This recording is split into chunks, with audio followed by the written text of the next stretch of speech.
দর্শক, এই মুহূর্তে আমরা আছি ঝিনাইদহের সদর হসপিটালে এবং আপনাদেরকে যে জিনিসটা দেখাতে চেষ্টা করছি, এখানে কিন্তু একটি অজ্ঞাত লাশ রয়েছে, যেটি কিনা আমরা নিশ্চিত হয়েছি ঝিনাইদহের কালীগঞ্জের এসআই ফজলুল করিমের তথ্য অনুযায়ী তিনি যেটা বলছেন যে কালীগঞ্জের পিরোজপুর নামক স্থানে এই অজ্ঞাত লাশটি পাওয়া গেছে এবং এই লাশটি এই মুহূর্তে ঝিনাইদহের সদর হসপিটালে রাখা হয়েছে।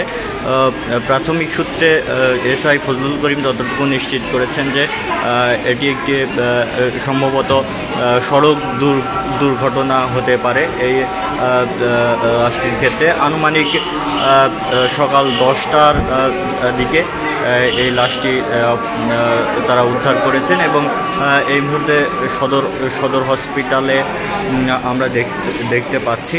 গতকাল ঠিক সকাল 10টা থেকেই আমরা এই লাশটি পাওয়া গিয়েছে বলে তথ্য নিশ্চিত করেছেন এবং এই মুহূর্তে সদর হসপিটালে রয়েছে।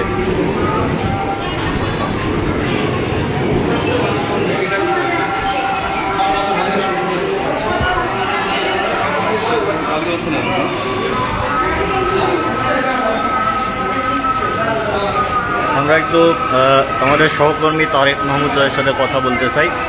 এই লাশটি সম্পর্কে আপনি কথা বলেছিলেন এসআই ফজলুলের সাথে। দর্শক, আপনাদের সাথে আমরা যুক্ত হয়েছি। আমরা ঝিনাইদহ সকালে একটি তথ্য সংগ্রহ করতে আসার পরে এখানে জানতে পারি যে একজন অজ্ঞাত বৃদ্ধার লাশ পড়ে আছে।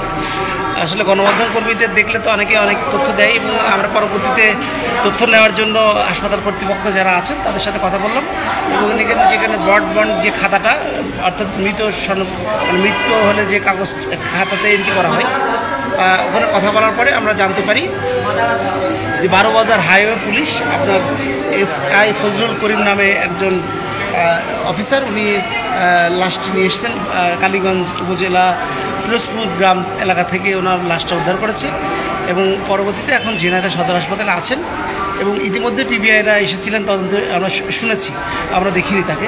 এবং আসলে এনার পরিচয় শনাক্ত করার জন্য প্রশাসন কাজ করছে বলে যতটুকু জেনেছি। ধন্যবাদ তারেক মোহাম্মদ জয়কে। আমরা আপনাদেরকে জানাতে চেষ্টা করছিলাম ঝিনাইদহ সদর হসপিটালে যে অজ্ঞাত লাশটি পাওয়া গিয়েছে সেই লাশটি সম্পর্কে সর্বশেষ তথ্যসূত্র।